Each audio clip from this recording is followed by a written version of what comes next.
بسم اللہ الرحمن الرحیم۔ طلبا آج ہمارا نصیص نمبر 183 ہے 183۔ بسم اللہ الرحمن الرحیم فلولا اذا بلغت الحلقم وانتم حينئذ تنظرون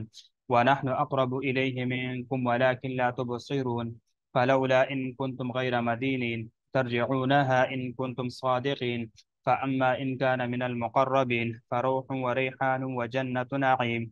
وأما إن كان من أصحاب اليمين فسلام لك من أصحاب اليمين وأما إن كان من المكذبين الضالين فنزل من حميم وتصلية جحيم إن هذا لهو الحق اليقين فسبح باسم ربك العظيم۔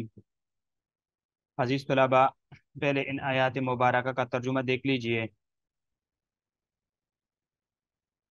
فلولا اذا بلغت الحلقوم، فلولا بس کیوں نہیں، اذا بلغت الحلقوم جب پہنچ جاتی ہے روح گلے میں، وانتم حینئذ اور تم اس وقت تنظرون دیکھ رہے ہوتے ہو،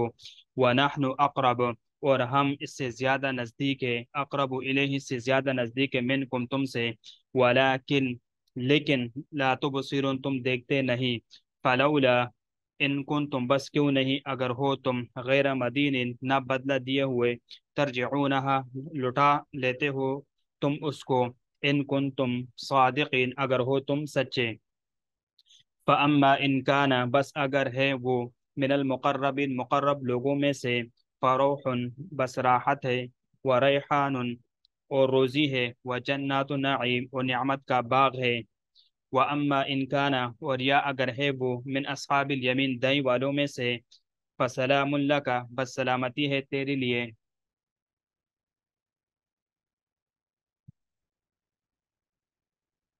فسلام اللہ کا بس سلامتی ہے تیرے لیے، من اصحاب الیمین دائیں والوں سے، وَأَمَّا إِنْ كَانَ اور یا اگر ہے وہ من المکذبین جٹلانے والوں سے، الضالین بٹکے ہوئے سے، فنزل بس مہمان نوازی ہے، من حمیم جلتے پانی کی، وتصلیہ اور جنہ ہے جحیم دوزخ میں، ان هذا بے شک یہ البتہ حق الیقین لاحق یقین ہے، یقینی بات ہے، فسبح بس پاکی بول نام کے، اسم رب کا تیری رب کی، عظیم بڑے رتبے والا۔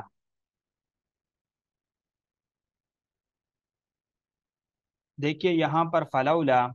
فلولا اذا بلغت الحلقوم یہ مکرر ہے، اور وہ ترجعون پر داخل ہے جو یہاں پر بعد میں ترجعون آ رہا ہے، تو چونکہ یہ مکرر ہے اور یہ یہاں پر ترجعون کے اوپر یہ داخل ہے، اور ترجمہ اس کے ساتھ ہی ہوگا۔ مدینون مدینین یہ اس میں مفعول ہے، یعنی بدلہ دیا ہوا، زیر حکم یعنی محکوم۔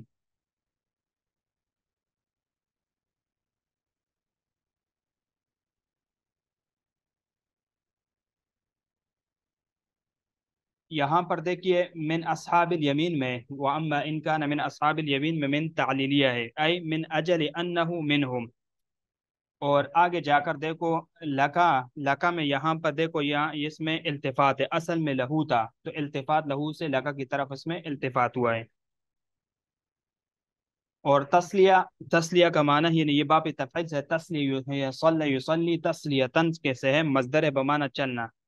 یعنی جلنا، جیم کے ساتھ ہے یعنی جلنا، یعنی تسلیت جحیم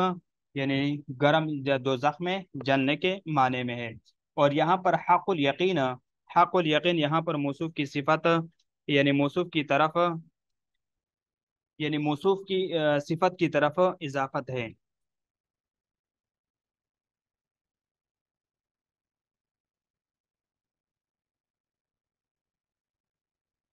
اب اس کی وضاحت دیکھ لیجئے کہ اللہ رب العزت فرماتے ہیں فلولا اذا بلغت الحلقوم، بس جس وقت روح حلق تک پہنچتی ہے، جب روح موت کے وقت حلقوم تک پہنچ جاتی ہے، یعنی حلقوم کھانے پینے کی گزرگاہ اور اس رگ کو کہا جاتا ہے، وانتم حینئذ تنظرون تم اس وقت دیکھا کرتے ہو، یہ خطاب ہر اس شخص کو ہے جو میت کے پاس اس وقت موجود ہو، ونحن اقرب الیہ منکم ولکن لا تبصرون اور ہم اس وقت اس مرنے والے آدمی سے تمہارے نسبت زیادہ قریب ہوتے ہیں لیکن تم سمجھتے نہیں، تو الیہ دیکھو، ونحن اقرب الیہ ہی کی ضمیر سے مراد قریب المرگ شخص ہے، لا تبصرون یعنی نہ سمجھتے ہو اور نہ جانتے ہو، فلولا ان کنتم غیر مدینین اگر تمہارا حساب اور کتاب ہونے والا نہیں، مدین یعنی مطیع اور غلام، یہ دان سلطان اور رعیہ سے لیا گیا ہے، جبکہ وہ ان کے معاملات کو چلائے اور مطیع بنائے۔ اب دیکھو کہ تم ہر چیز کے انکار پر اتر آتے ہو، تو اللہ رب العزت فرماتے ہیں ترجعونها ان کنتم صادقین،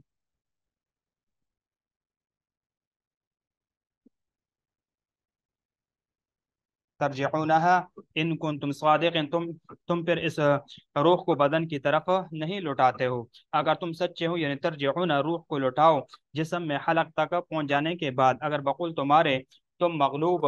یعنی اور غلام نہیں، تو یہاں پر دیکھو کہ لولا، ان دونوں آیات میں لولا تخصیص کے لیے ہے، اور ایک فعل کا طالب ہے، وہ ترجعون اس کو دو مرتبہ لانے کے بجائے ایک بار پر اکتفا کر لیا تھا۔ بس آیات کی ترتیب معنوی اس طرح ہوگی فلولا ترجعونها اذا بلغت الحلقوم ان کنتم غیر مدینین، یعنی دوسرا تو لولا تاکید کے لیے لایا گیا ہے، ونحن اقرب الیہ منکم، اور یعنی ونحن اقرب الیہ منکم، اور ہم تمہاری بنسبت اس کے قریب تر ہے، یعنی اے میت کے گھر والو ہم اپنی قدرت اور علم سے قریب ہے، یا ملائکہ یعنی ملائکۃ الموت کے یعنی ذریعہ قریب ہے۔ مطلب یہ ہے کہ اے لوگو، تم ہر چیز میں اللہ تعالیٰ کی آیات اور قدرت کا انکار کرنے پر اترے ہو اور اترا کرتے ہو۔ اگر وہ معجزہ کتاب اتارتا ہے تو اس کو سحر اور افطرا کہہ کر مسترد کر دیتے ہو، اگر وہ اپنا رسول بھیجتا ہے تو جو صادق الامین ہے تو تم اس کو ساحر کذاب کہہ کر مسترد کر دیتے، اور اگر وہ تمہاری آبادی کے لیے بارش نازل کرتا ہے تو اس کی نسبت تم ستاروں کی طرف کرتے ہو۔ یہ ان کے مذہب کے مطابق جو اہمال اور تعطیل تک پہنچنے والے ہیں، یعنی پھر تمہیں کیا ہوا کہ روح کے حلق تک پہنچ جانے کے بعد تم دوبارہ اس کو بدن کی طرف واپس نہیں کرتے،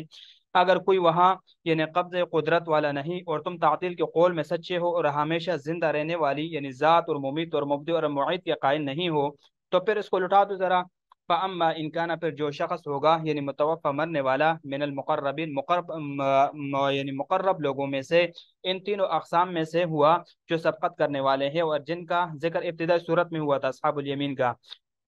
فروحن تو اس کے لیے راحت وریحن یعنی وریحان، اور رزق یعنی غذا ہے، و جنت نعیم اور آرام کی جنت ہے، و اما ان کان من اصحاب الیمین، اور جو شخص دائیں طرف والے میں سے ہوگا، فسلام لک من اصحاب الیمین، تو اس کو کہا جائے گا تیرے لیے امن و امان ہے کہ تو دائیں طرف والوں میں سے ہے، بس تیرے لیے اے صاحب الیمین، اور دوسرے اصحاب یمین کی طرف سلام ہو، یعنی وہ تمہیں سلام کہتے ہیں، جیسے کہ دوسرے مقام میں اللہ فرماتے ہیں، اسی صورت کے ابتداء میں بھی اللہ نے فرمایا ان قیل سلاما سلاما، واما ان کان من المکذبین، واما ان کان من المکذبین، اور جو شخص تکذیب کرنے والے گمراہوں میں سے ہوگا، یعنی یہ تیسرے قسم کے لوگ ہیں، یہ وہ یعنی جن کے متعلق اسی صورت میں فرمایا ثم انکم ایھا الضالون المکذبون، فنزل من حمیم، تو کھولتے ہوئے پانی سے اس کی دعوت ہوگی، و تسلیۃ جحیم، اور دوزخ میں اس کا داخل ہوگا، تسلیہ یعنی بمعنی داخل ہونا، یعنی اس دوزخ میں یہ لوگ داخل ہوں گے۔ ان ھذا لہو الحق الیقین، ان ھذا، تو بے شک جو کچھ اس صورت میں مذکور ہوا، لہو حق الیقین، تحقیق یقینی بات ہے، یعنی ایسا حق ہے جو قطعی طور پر ثابت ہونے والا ہے۔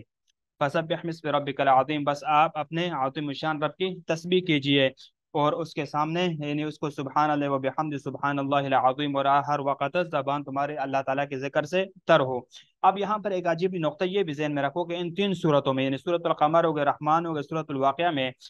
لفظ اللہ وارد نہیں ہوا، بلکہ صفات اسماء مبارک آئے ہیں، یعنی ان تین صورتوں میں اللہ رب العزت نے اپنے جو نام جو اللہ ہے وہ کہیں پر مذکور نہیں ہے، صرف ان تین صورتوں میں اللہ رب العزت نے تمام اسماء وغیرہ یہاں پر اپنے اسماء الحسن وغیرہ یہاں پر ذکر کیے ہیں۔ اب دیکھو یہاں پر جو درس ہم نے آج پڑھا ہے، اس میں دیکھو کہ دلیل عقلی اور نقلی سے توحید کو ثابت کرنے کے بعد اب یہ مضمون یعنی یہ ہے کہ یہ دنیا عارضی ہے اور ایک دن یہ ختم ہو جائے گی، اس میں یہ اس بات ذکر کی ہے کہ دنیا ختم ہو جائے گی، پھر دوسری دنیا آباد ہوگی اور جزا اور سزا کا عمل شروع ہوگا، اور انسان نے اس دنیا میں جو بویا ہے اس کو کل قیامت کے دن وہ کاٹے گا، یہ تو دار الامتحان ہے، جو کچھ یہاں پر بوئے گا تو کل قیامت کے دن وہ اس کی جو نا وہ اس فصل کو کاٹے گا۔ یعنی مگر دیکھو جو مشرکین یہ سمجھتے ہیں کہ انسان خود بخود پیدا ہو گئے اور پیدا ہوتے ہیں، یعنی پیدا ہوتے ہیں اور مر جاتے ہیں اور آگے دنیا وغیرہ کی چیزیں ختم ہو جاتی ہے، مریں گے اور پیدا ہوں گے، پھر مریں گے پیدا ہوں گے اور ایک دن ختم ہو جائے گی سب کچھ، آگے کوئی زندگی یا نہ سزا اور جزا، نہ وہ انسان کو کسی قدرت کے ماتحت سمجھتے ہیں۔ تو ان سے کہا جا رہا ہے اگر ایسا ہے تو مرنے والے، اگر یہ بات ایسی ہے جیسے کہ تم ذکر کرتے ہو، جیسے کہ اللہ رب العزت نے یہاں پر فرمایا فلولا اذا بلغت الحلقوم، کہ دیکھو کہ جب مرنے والے کو مرنے، یعنی یہ کہا جا رہا ہے اگر ایسا ہے تو مرنے والے کو مرنے پھر کیوں دیتے ہو، یعنی جب یہی دنیا سب کچھ ہے تو اسی میں ہمیشہ رہو، حالانکہ جب جان، یعنی جس وقت انسان کی جان ختم ہوتا ہے اور وہ مرتا ہے، روح مرنے والے کے گلے میں آ جاتی ہے اور تم پاس بیٹھے اور غور غور سے دیکھ رہے ہوتے ہو، مگر بے بس ہوتے ہو، کچھ نہیں کر سکتے، تو اللہ تعالیٰ اس وقت مرنے والے سے تم سے زیادہ قریب ہوتا ہے، یعنی یعنی وانتم حينئذ تنظرون ونحن اقرب الیہ من حبل الورید، یعنی ونحن اقرب الیہ منکم ولکن لا تبصرون، تو اللہ فرماتے ہیں کہ ہم زیادہ قریب ہوتے ہیں، مرنے والا اللہ کے اختیار میں ہوتا ہے، اگر مرنے والا تمہارے اختیار میں ہو تو تم اس کو مرنے کیوں دیتے ہو، اس کو روح کو، یعنی اس کے روح کو پھیر دو، واپس اس کو لاؤ، تو گویا کہ اس سے معلوم ہے انسان کو مر کر اللہ کے پاس پہنچنا ہے، پھر اگر وہ مقرب بندوں میں سے ہے تو اس کے یعنی پھر اس کے مزے ہیں، فَأَمَّا إِنْ كَانَ مِنَ الْمُقَرَّبِينَ، تو ان آیاتوں میں اللہ فرماتے ہیں کہ دیکھو اگر وہ مقرب بندوں میں سے تو اس کو مزے، اس کی راحت ہوگی، روزی ہوگی، نعمت کے باغات ہوں گے، اگر وہ دائیں والوں میں سے ہے تو پھر یہ اس کے نصیب میں پھر بھی بہترین نصیب کامیاب تو ہے، لیکن اگر وہ تکذیب کرنے والا ہے، گمراہوں میں سے ہے، وَأَمَّا إِنْ كَانَ مِنَ الْمُكَذِّبِينَ، اور اگر وہ گمراہوں میں سے ہے اور یعنی دنیا میں اللہ تعالیٰ کی ذات کا انکار کرنے والے مشرک ہے، تو اس کی دعوت یہ ہوگی یعنی جلتے پانی سے ہوگی اور اس کو جہنم میں جلنا ہوگا، تو یہ قطعی اور لائق یقینی فیصلہ ہے، اس میں ادنا یعنی کسی قسم کا شک نہیں ہے، حق الیقین، یہ بالکل یقینی بات ہے، اس میں کسی کو شک اور شک وغیرہ کی گنجائش نہیں ہے، تو اللہ تعالیٰ تینوں فریقوں کو ان کے انجام سے ہمکنار کرنے پر قادر ہے، بس ان کی پاکی کا گیت گاؤ، اور وہ ہستی، وہ عظیم ہستی ہے اور ہمیشہ اس کی ذکر سے آپ کی زبان تر ہونا چاہیے، سبحان اللہ و بحمدہ و سبحان اللہ العظیم، سبحان اللہ و بحمدہ، سبحان اللہ و بحمدہ، اس سے اپنی زبان کو تر رکھنا چاہیے اور ہمیشہ اللہ تعالیٰ کی عبادت کرنا چاہیے۔